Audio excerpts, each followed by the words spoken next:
Hello friends, welcome back to my channel. இன்றைக்கி நம்மளோட வீடியோவில் ஒன் பார்ட் சாம்பார் சாதம் ரெசிபி தான் பார்க்க போகிறோம்.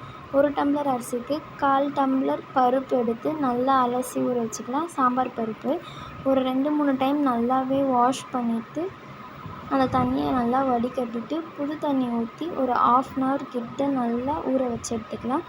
2 பெரிய வெங்காயத்தை கட் பண்ணிக்கோங்க, 2 பழுத்த தக்காளியை கட் பண்ணிக்கோங்க, கேரட், சௌசௌ, கத்திரிக்காய், முருங்கைக்காவையும் நல்லா கட் பண்ணி எடுத்து வச்சுக்கோங்க. நான் இவ்வளோ தான் ஆட் பண்ணியிருக்கேன். நீங்கள் வேணும்னா எக்ஸ்ட்ரா காய்கறி ஆட் பண்ணிக்கோங்க.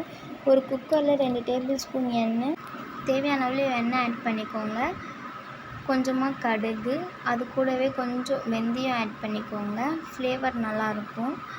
அது கூடவே உரித்த 5 பூண்டு ஆட் பண்ணிக்கலாம். 2 காஞ்ச மிளகாவை கிள்ளி ஆட் பண்ணிக்கோங்க. கொஞ்சம் கருவேப்பிலையும் ஆட் பண்ணிக்கோங்க. கட் பண்ணி வச்சுருக்க வெங்காயத்தையும் போட்டு நல்லா வதக்க விட்டுக்கலாம். கொஞ்சம் சிம்மில் வச்சுக்கோங்க, தீய விட்டுறாதீங்க. இப்போது இது நல்லா கோல்டன் ப்ரௌன் ஆகிற வரைக்கும் நல்லா வறுத்து எடுத்துக்கலாம். கொஞ்சம் கோல்டன் ப்ரௌன் ஆகணும், அப்போ தான் ஃப்ளேவர் இறங்கும், நல்லாயிருக்கும். இப்போ இது கூடவே கட் பண்ணி வச்சுருக்க 2 பழுத்த தக்காளியாக எடுத்து ஆட் பண்ணிக்கலாம். இதையும் ஆட் பண்ணிட்டு நல்லா வதங்கிறதுக்காக கொஞ்சமாக சால்ட்டு ஆட் பண்ணிக்கலாம் கூட. அப்போ தான் நல்லா குழன்னு வேகும்.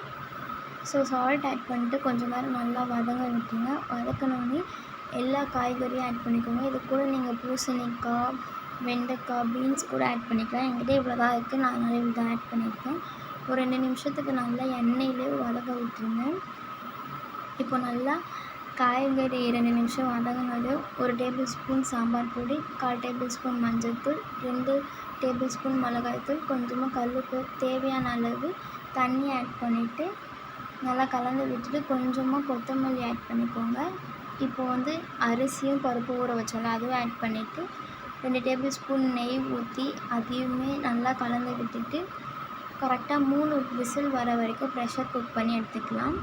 3 விசில் வந்ததுக்கப்புறம் குக்கர் ஓப்பன் பண்ணிட்டு கொஞ்சமாக புளி ஊற்றிட்டு நல்லா கலந்து விடுங்க. லாஸ்ட்டில் புளி ஊற்றினா தான் டேஸ்ட்டு கரெக்டாக பேலன்ஸ் ஆகும். இதோட இன்க்ரீடியன்ஸ்லாம் டிஸ்கிரிப்ஷன் கொடுத்துருக்கேன், செக் பண்ணிக்கோங்க. பாய்.